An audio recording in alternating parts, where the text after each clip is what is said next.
It's a little after 9:30 now, and if you're just joining this program, we're on the air with the latest on the terrorist attacks on New York and in Washington. 2 hijacked planes have smashed into the World Trade Center, another into the Pentagon. No one knows yet how many people have been killed, though it will probably run into many thousands. Shuri Ghosh has the latest. Tonight, the scenes in America are those of chaos, fear and confusion. Enemies of the US have struck at the heart of democracy and left 2 cities devastated. In the worst terrorist attack in history, people have been left shocked and dazed, hardly comprehending the scale of the atrocity. And that's before the death toll is truly known.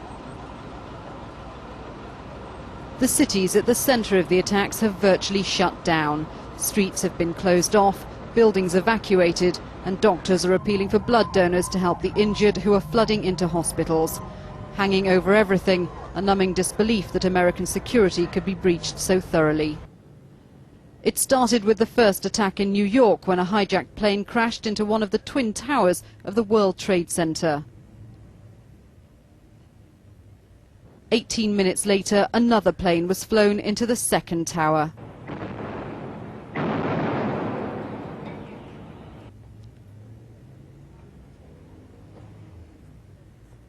Seen from a different angle, the moment of impact is captured.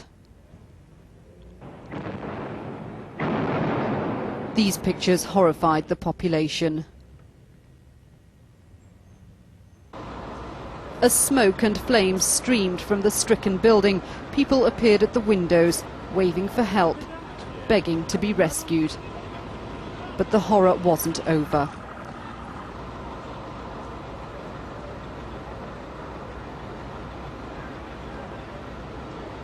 Smashed and twisted, the South Tower collapsed, crashing to the ground among its own foundations.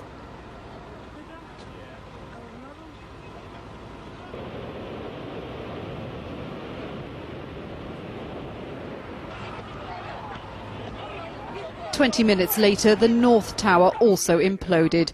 ITV News was live on air when it happened, as presenter Kirsty Young was interviewing her husband in New York. I'm on the 12th floor looking straight at what used to be the Twin Towers. There's only one. The second one is going down now. As I speak live, the second one is now collapsed down to the ground. That's both of them gone, and there's just piles of smoke everywhere. That must have been an explosion as well. Right, Nick, so the second tower, we're seeing these pictures now live here on ITV. The second tower has just collapsed. And again, tell us what you can see around you. I can just see enormous smoke, enormous chaos everywhere. It's just unreal.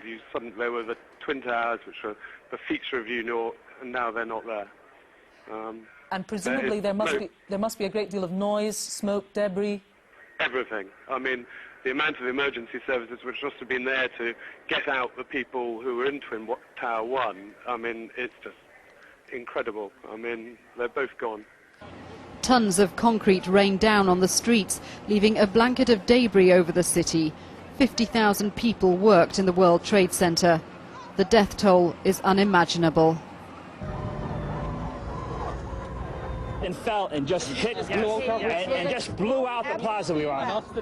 It was complete dark, there is no light, so thank God somebody with little light came up, because we couldn't even see what's happening. We all, with dust and debris. And the police officer told everybody to form a human chain, and we held on to each other, and he flashed the light, and he directed us to Building 5, and we went out Building 5. Did you see people bleeding, and what did you see? Oh, everybody could see. You want blood? Here's blood. Everybody's bleeding. In Washington, another scene of devastation. A third plane was crashed into the Pentagon, the headquarters of the US military machine. Part of it has collapsed. Federal buildings, including the White House, were evacuated. Roads have been closed, and national troops are now patrolling the streets.